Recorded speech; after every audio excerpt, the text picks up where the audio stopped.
তারেক রহমান সেদিন স্পষ্ট করে মনে করিয়ে দিলেন ১৯৭১ সালে পাক হানাদারদের সাথে মিলে জামায়াত কি করেছে। জামায়াতের দোষ ধরতে গিয়ে বিএনপি আদতে ঘোষণা করছে পাকিস্তান আসলে সেই দেশ যে দেশটা বাংলাদেশকে মৃত্যুপুরী বানিয়ে দিয়েছিল। মানুষের বদলে এদেশের মাটিই ছিল যাদের প্রধান লক্ষ্য। যদিও সেই পাকিস্তানের সাথে বিএনপির সুসম্পর্কই দেখে আসছে বাংলাদেশ। হঠাৎ কি এমন হলো যে বিএনপি এবার পাকিস্তানকে বাদ দিয়েই সামনে এগোতে চাইছে, কিংবা পাকিস্তানি কি বিএনপিকে এড়িয়ে যেতে চাইছে?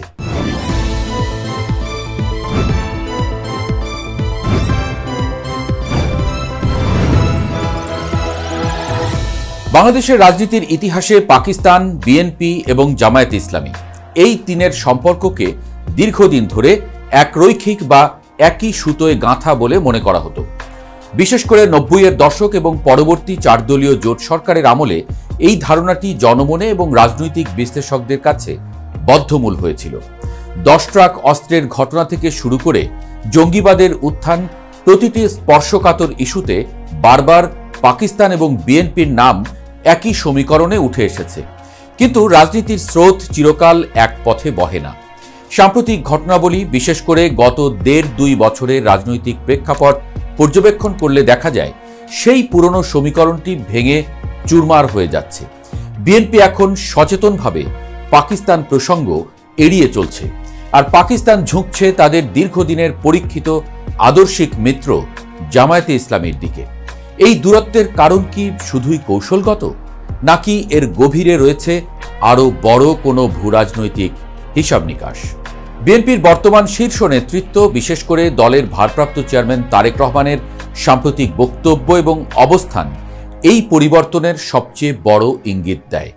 তারেক রহমান লন্ডন থেকে ভিডিও কনফারেন্সের মাধ্যমে নেতাকর্মীদের উদ্দেশ্যে যে বার্তা দিচ্ছেন, সেখানে একটি স্লোগান এখন খুব জোরালোভাবে উচ্চারিত হচ্ছে, দিল্লি নয়, পিন্ডি নয়, সবার আগে বাংলাদেশ। এই একই বাক্যেই বিএনপি তাদের ভবিষ্যৎ পররাষ্ট্রনীতির খসড়া এঁকে ফেলেছে বলেই মনে করছেন বিশ্লেষকরা। দীর্ঘদিন ধরে আওয়ামী লীগ বিএনপিকে পাকিস্তানপন্থী এবং ভারত বিএনপিকে নিরাপত্তার হুমকি হিসেবে ট্যাগ দিয়ে আসছিল। তারেক রহমান এই দ্বিমুখী চাপ থেকে দলকে বের করে এনে একটি স্বতন্ত্র জাতীয়তাবাদী সত্তা হিসেবে দাঁড় করাতে চাইতে পারেন।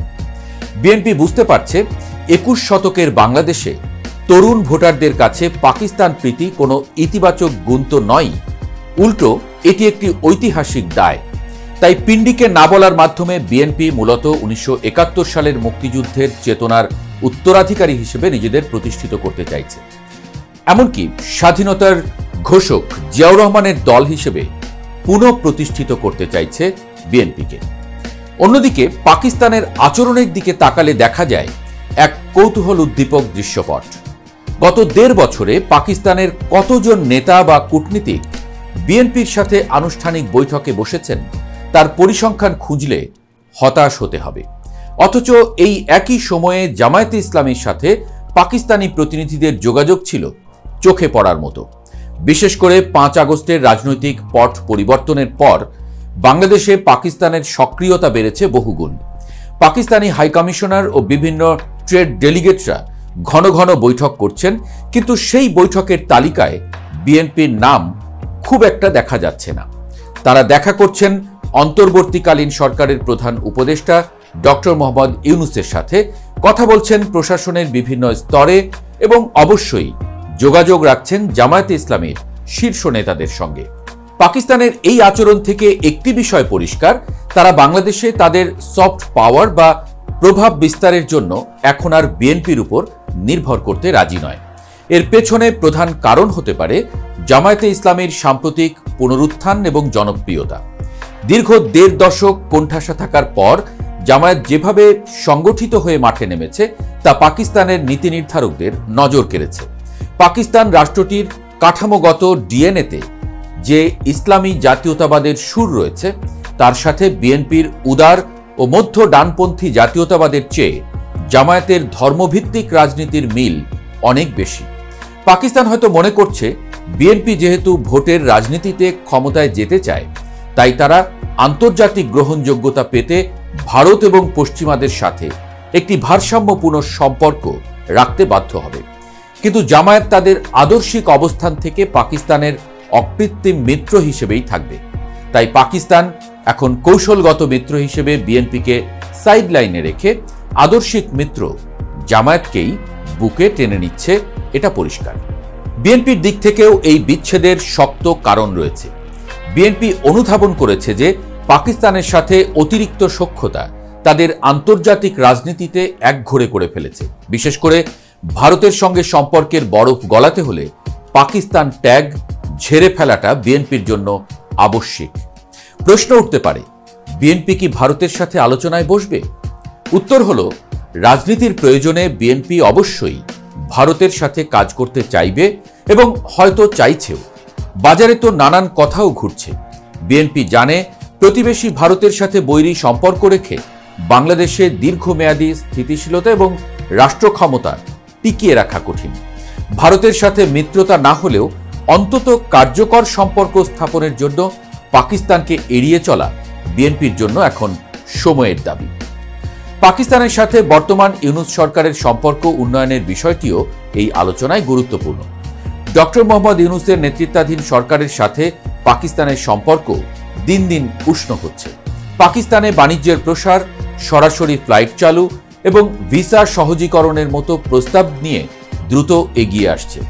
এখানে পাকিস্তানের লক্ষ্য খুব স্পষ্ট। তারা আওয়ামী লীগ আমলের ভারত ঘেঁষা পররাষ্ট্রনীতি থেকে বাংলাদেশকে বের করে আনতে চায়। আর এই কাজে তারা বর্তমান সরকারকে এবং মাঠের শক্তি হিসেবে জামায়াতকে বেশি কার্যকর মনে করছে। বিএনপি যেহেতু নির্বাচনের দাবি তুলছে এবং গণতান্ত্রিক প্রক্রিয়ার কথা বলছে, তাই অন্তর্বর্তীকালীন সময়ের দীর্ঘমেয়াদী ভূরাজনৈতিক খেলায় পাকিস্তান বিএনপিকে তুরুপের তাস মনে করছে না, বরং বিএনপিকে তারা এখন কিছুটা সন্দেহের চোখেই দেখছে। বিশেষ করে বিএনপির নেতারা যখন জামায়াতের 1971 সালের ভূমিকার কঠোর সমালোচনা করছেন।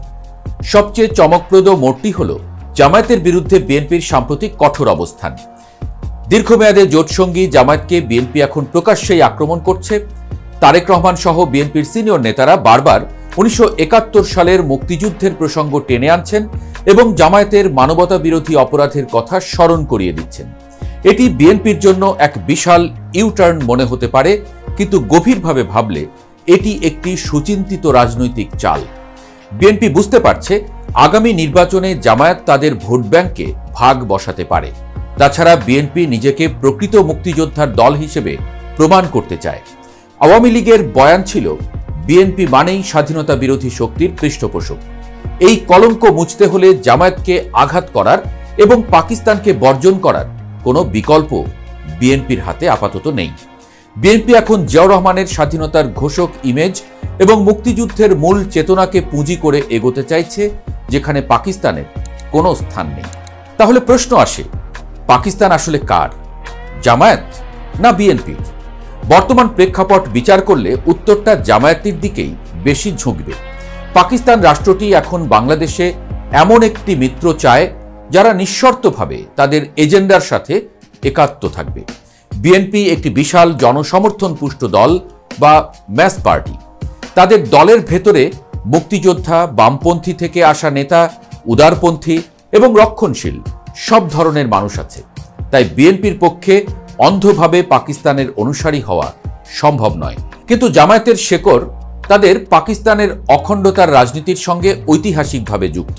তাই পাকিস্তান বর্তমানে জামায়াতকেই তাদের নিজস্ব লোক বা ন্যাচারাল অ্যালি মনে করছে। অন্যদিকে বিএনপিকে কি আর পাকিস্তানের দরকার নেই? রাজনীতির মাঠে দরকার নেই শব্দটি খুব আপেক্ষিক। পাকিস্তান হয়তো বিএনপিকে এখনই পুরোপুরি বাতিলের খাতায় ফেলে দেবে না, কিন্তু তাদের অগ্রাধিকার তালিকা বদলে গেছে। তারা দেখছে বিএনপি এখন পশ্চিমা বিশ্ব এবং এমনকি ভারতের সাথেও একটি বোঝাপড়ায় আসতে চাইছে। তাই পাকিস্তান তাদের সমস্ত বাজি বিএনপির উপর না ধরে জামায়াত এবং অন্যান্য ধর্মভিত্তিক দলগুলোর উপর ধরছে। আবার বিএনপিও দেখছে পাকিস্তানের সাথে গাঁটছড়া বাঁধলে লাভের চেয়ে ক্ষতির অঙ্কই হয়তো বেশি হবে। দেশের তরুণ প্রজন্ম যারা 24-এর গণ অভ্যুত্থানে নেতৃত্ব দিয়েছে, তারা স্বৈরাচার বিরোধী, কিন্তু তারা পাকিস্তানপন্থী নয়। এই জেনারেশনের পালস বুঝতে পেরেই বিএনপি সবার আগে বাংলাদেশ এই স্লোগানটি বেছে নিয়েছে। তবে পাকিস্তান তার পুরনো মিত্রকে এত সহজে হাতছাড়া করবে নাকি পর্দার আড়ালে নতুন কোনো খেলা শুরু করবে, সেটি দেখার জন্য আমাদের আরও কিছুদিন অপেক্ষা করতে হবে।